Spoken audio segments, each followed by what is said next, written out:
बच्चे भूख मरते हैं हमारे, छोटे छोटे बच्चे हैं, मैं बूढ़ा आदमी हूँ, टांग है, अदरक में वैसे आ रहा हूँ मैं कहाँ से लाऊंगा खाने के लिए, खाना के लिए। 50 साल से पानी लगा रहे, हमें जबरदस्ती तोड़ा गया है। ऊपर से खाल तोड़ दिया, जान से मारने की धमकी भी देते हैं। एक्शन साहब का कहने का मतलब ये है जी, ये कह रहे हैं बोले ये इंडिया है, ये तो ऐसे ही होता रहता है। वो कह रहे हैं हमारे पास तो पैसा, हम कुछ भी कर देंगे। सर ये कुछ आरोप भी लग रहे हैं कि आपके रिलेटिव है जिसकी वजह से, जिन्होंने कॉलोनी काटी है, इस वजह से ही आप लोग कोई एक्शन नहीं ले रहे हैं। मैंने थोड़ा ही एसडीओ न लेना है, मेरे रिलेटिव जो बैठे ये भी इनमें से भी मिल जाएगा कोई। हम चाहते हैं कि इसकी कॉलोनी को तहस नहस करके दोबारा तुम्हारा खाड़ उड़ते ही चालू करवाया जाए।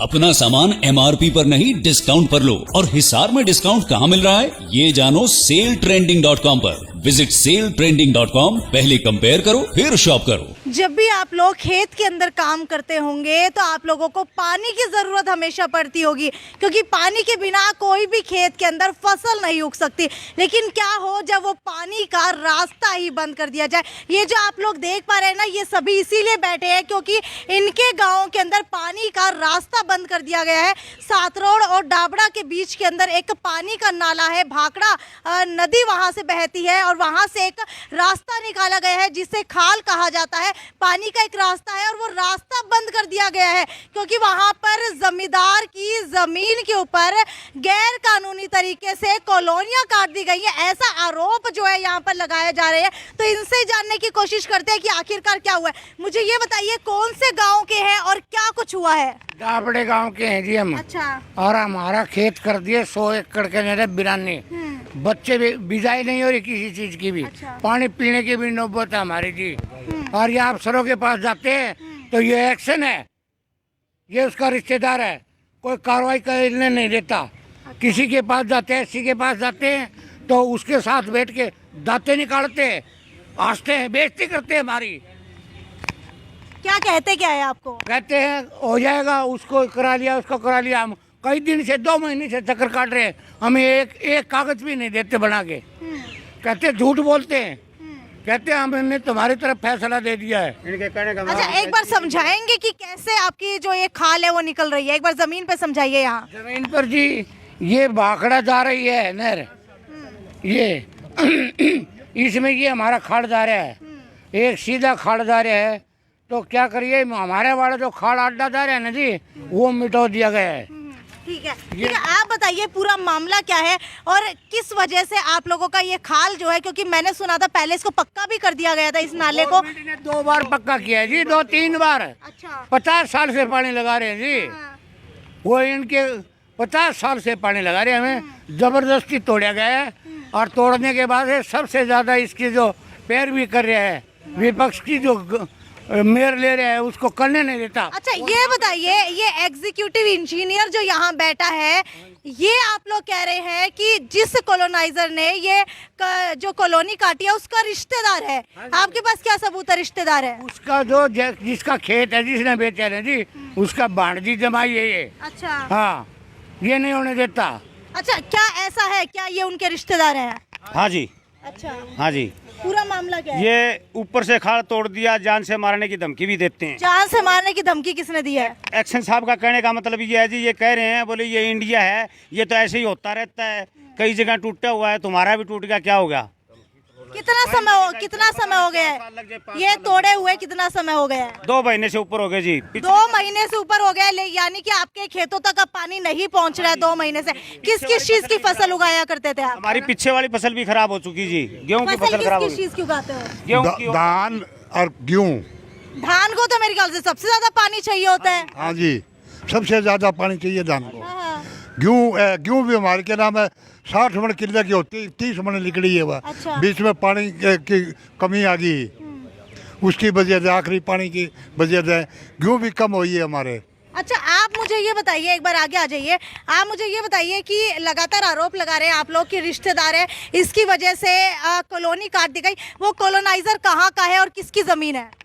जमीन तो जय सिंह सातरोड वाले की है जी। हाँ। और कॉलोनाइजर है ये सुरेंद्र हुड्डा। अच्छा। कैंट में रहता है ये। कैंट में ऑफिस भी है इनका। अच्छा। इसने काटी है। पहले तो इसने मिट्टी से भरा वो खाल, हाँ। मिट्टी हमने निकाल दी। उसके बाद इसने रात को, इसका जो मालिक है खेत का, उनने तोड़ा है इस खाल को रात को जी। अच्छा, धोखे से? हाँ, धोखे से रात को जेबीसी ले आके और लोगों को, बहुत से लोगों को ले आके और उनको ईंटों को पाड़ के जेबीसी से डला के। अच्छा, अवैध कॉलोनी काटी गई है तो क्या आपने डीटीपी यानी कि डिस्ट्रिक्ट टाउन प्लानर को क्या शिकायत दी है? उनको लिखित में शिकायत दी है जी, लिखित में शिकायत दी है। उन्होंने भी कुछ कार्रवाई नहीं की जी। उन्होंने ये कहा आपके देने से क्या होगा, आपका क्या मैटर है, आपका कोई मैटर ही नहीं। उन्होंने काटी है, सरकार देखेगी। हाँ, आप बताइए। हमारे पास उनका जी फाइल नंबर है। जिस दिन हमने शिकायत ये लिखित में दे के आए यहाँ, तो अभी तक कोई कार्रवाई नहीं हुई है मैडम। हम चाहते हैं कि इसकी कॉलोनी को तहस नहस करके दोबारा तुम्हारा खाड़ उड़े तय चालू करवाया जाए। ये बताइए कि एग्जीक्यूटिव इंजीनियर के ऑफिस के सामने आप बैठे हैं नहर महकमे के अंदर, क्या वो अभी तक बाहर निकल कर के आए? और नहीं आए जी, कोई जवाब, बात ही नहीं करते जी, बात ही नहीं करते। छोटे कर्मचारी भी अगर आप बड़े महकमे में लगाओ, पुलिस में एसपी के सामने अगर सिपाही जाता है तो वो एसपी के सामने दांत काटता है, मजाक करता है। इसी तरह एससी के पास ये जाके दांत काटते हैं, हंसते हैं। आपका मजाक उड़ाया जाता है? उड़ाया जाता है जी, बेइज्जती की जाती है। हाँ, आज ये हमने ये दिया है, आप हमारी पैरवी करो। हाँ। अच्छा, जानकारी मिली है कि इस मामले के अंदर कोई एफआईआर भी हो चुकी है? हाँ जी मैडम, एफआईआर हो रही है। अच्छा। और 3 बंदों के नाम है, जय सिंह, यशपाल और विक्रम। इन 3 आदमियों के नाम है एफआईआर में। का नाम काट दिया गया जी, सुरेंद्र का नाम काट दिया गया, हुड्डा का काट अच्छा, दिया। सुरेंद्र हुड्डा तो मेरे ख्याल से कॉलोनाइजर है जिन्होंने कॉलोनियां काटी है और सारा मुकदमा उनके ऊपर बनता है, लेकिन उनका नाम काट दिया गया। नाम काट दिया। कारण क्या है? ये सारा जी पैसे का खेल है जी। वो कह रहे हमारे पास तो पैसा, हम कुछ भी कर देंगे। कितना समय हो चुका है धरने पर बैठे हुए? कई दिन का हुआ जी, अभी 2 महीने से आ रहे हैं जी। 2 महीने से लगातार धरने पर बैठे हैं। कहीं वहाँ बैठ जाते, कदे बड़े बैठ जा, कदे बड़े बैठ जा। हाँ जी, बैठे धरने पर। आज ही बैठे नहीं जी, बैठ जाते हूँ पीपल के नीचे। 2 महीने लगते आ रहे हैं। अच्छा, प्रॉपर धरने के ऊपर आप आज बैठे हैं, लेकिन वैसे थोड़ी थोड़ी देर के अंदर आप लोग धरने के ऊपर बैठते रहते हैं? सारा दिन ही बैठ। हाँ जी, हाँ, ठीक है। ये काम करते नहीं जी। अच्छा, तो आपने जब बात करने की कोशिश की थी अंदर जाकर के, तब एग्जीक्यूटिव इंजीनियर ने आपको क्या कहा? टाइम लगेगा जी। टाइम लगेगा। ये था जी खाड़, दो मट्टी का इन्होंने बूर दिया था। हमने फिर मिट्टी काटी, फिर ये पक्का काड़ा इन्होंने फिर छोड़ दिया था ये। अच्छा, हमने मिट्टी निकाल ली, फिर बूर दिया, फिर फाड़ दिया इन्होंने। अच्छा, हाँ जी, तो ये ईंटें वगैरह भी रात को ही उठा ले गए। अच्छा। हमने सारा दिन खून पसीना एक करके हमने मिट्टी निकाली। मिट्टी निकालने के बाद एक उनका कॉलोनाइजर आता है, वो बोलता है निकाल लो मिट्टी, यहाँ से हम खाड़ा बंद करेंगे और जो कुछ उखाड़ना उखाड़ लियो। तो चलिए, अभी इनकी बात तो सुन लिया एक पक्षी, लेकिन अंदर जाकर के एग्जीक्यूटिव इंजीनियर से भी बात करने की कोशिश करते हैं कि इतना समय हो चुका है जब इन लोगों का ये जो खाल है वो वैध है, लेकिन उसके बाद भी अवैध कॉलोनी कैसे काटी गई है, अंदर जाकर के बात करने की कोशिश करते हैं। नहर महकमे के एग्जीक्यूटिव इंजीनियर दलबीर सिंह ढिल्लों से जब हम बात करने के लिए पहुंचे तो पता चला कि वो किसी ज़रूरी काम से पास में साइट के ऊपर गए हैं, तो उनका नंबर लिया गया। तो चलिए आपके सामने ही उनसे बात करने की कोशिश करते हैं।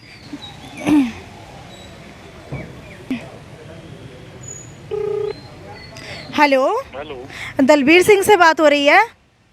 जी, बोल रहे हूँ। सर, मैं सिटी बिग न्यूज़ से बोल रही हूँ, साक्षी सोनी। जी। सर, ये आपके ऑफिस के सामने धरने के ऊपर बैठे हुए हैं सातरों और डाबड़ा के खाल के लिए। तो सर, इस केस में क्या रहेगा? ये एफआईआर करवा दी, एसडीओ का काम है, ये एसडीओ ने एफआईआर करवा दी इनकी। अच्छा, एफआईआर करवा दिए, तो इनका कहना है कि अवैध तरीके से वहाँ कॉलोनियाँ काटी जा रही हैं और पानी बंद कर दिया गया है 2 महीने से। 2 महीने से यहाँ लगातार आ रहे हैं। मैडम, ऐसा है, कॉलोनी काटना तो देखो, ये तो इरिगेशन का इससे कोई मतलब। ठीक है, डीटीपी का हो गया वो कोई बात नहीं, लेकिन पानी का तो इरिगेशन डिपार्टमेंट में होगा। पानी का इरिगेशन का है, वो एसडीओ ने हियरिंग कर ली, फैसला सुना देगा। अच्छा, हियरिंग कर ली, इनकी एफआईआर करवा दी। एसडीओ है सतवीर क्वाड। अच्छा, उनसे बात करो। अच्छा। तो सर, ये कुछ आरोप भी लग रहे हैं कि आपके रिलेटिव है जिसकी वजह से, जिन्होंने कॉलोनी काटी है, इस वजह से ही आप लोग कोई एक्शन नहीं ले रहे हैं। मैंने थोड़ा ही एसडीओ ने लेना है, मेरे रिलेटिव जो बैठे ये भी इनमें से भी मिल जाएगा कोई। अच्छा। हो सकता है इनमें से भी कोई रिलेटिव हो। रिलेशन होता तो FIR क्यों होती? आप एक बात बताइए। तो सर थोड़ी सी इनकी समस्या का हल कीजिए, कुछ बताइए कि कैसे इस प्रॉब्लम का सॉल्यूशन हो सकता है। वो तो SDO की पावर होती है, पावरें बढ़ी हुई है हमारी कैनाल एक्ट के अंदर। अच्छा। वो SDO की कोर्ट में है केस, अभी वो फैसला लिख देंगे। अच्छा चलिए ठीक है, बहुत बहुत शुक्रिया सर। तो आपने देखा कि अभी दलवीर सिंह को जो है बात करने की कोशिश की गई थी, हालांकि उन्होंने सारा मामला SDO के ऊपर डाल दिया है और उनका कहना है कि अगर कोई रिलेटिव उनका होता तो FIR ही नहीं दर्ज होती। खैर अभी जा कर के कल या परसों जो है SDO से भी बात करने की कोशिश करेंगे और पूरे मामले की तहकीकात तक जाएंगे कि क्या किसी रिलेटिव की वजह से इस जो पानी है वो बंद कर दिया गया है सातरों और डाबड़ा के बीच के अंदर। खैर जो भी अपडेट होगी इस मामले के अंदर वो आपको देते रहेंगे। तब तक आपको क्या लगता है कि किसकी गलती है?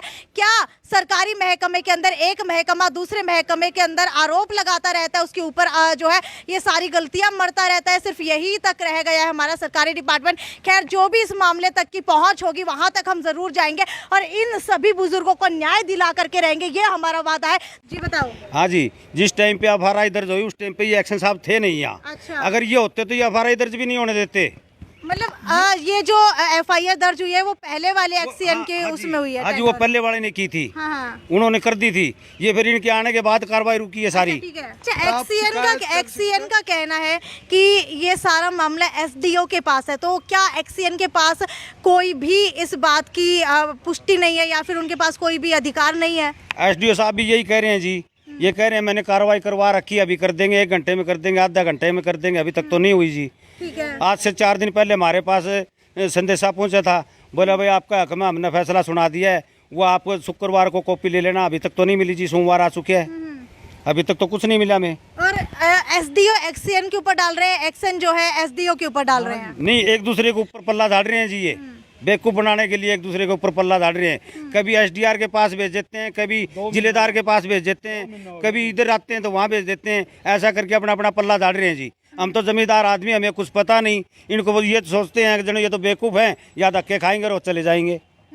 हमारे पास तो कोई जरिया नहीं रहा। तो आप लोग देख सकते हैं अक्सर ऐसा ही होता आता है, जब भी सरकारी महकमे की बात आती है तो एक महकमा दूसरे महकमे के ऊपर अपने जो भी आरोप है प्रत्यारोप है वो लगाते हुए नजर आते हैं या फिर अपनी गलती थोपते हुए नजर आते हैं। अभी एक्शन से बात की तो उनका कहना है कि SDO के पास पावर है, SDO से बात करने के लिए जाएंगे तो वो कहेंगे कि एक्शन के पास पावर है। मुझे लगता है या तो इनका मेलजोल नहीं है या फिर मेलजोल इतना ज़्यादा है कि एक दूसरे के ऊपर थोप करके ये बचने की कोशिश करते हैं। खैर जो भी आपकी राय है वो मुझे नीचे कमेंट सेक्शन के अंदर लिख करके बताइए और इस वीडियो को ज़्यादा से ज़्यादा शेयर कर दीजिए, क्योंकि आप इनके चेहरे की तरफ देख पा रहे हैं कि किस तरीके से जो है इतनी ज़्यादा उम्र होने के बावजूद भी आज भी ये सभी लोग जो है, आप लोग देख सकते हैं कैसे जो है रोने जैसे हालात यहाँ पर हो चुके हैं, क्योंकि एक खाली खेती करके गुजारा चलता है, लेकिन खेती नहीं होगी तो भाई इनका पेट कैसे भरेगा, क्योंकि बेरोजगारी इतनी ज़्यादा है, उसके बावजूद भी बच्चे पालने के लिए इनको पानी की ज़रूरत होती है। रोइए मत आप।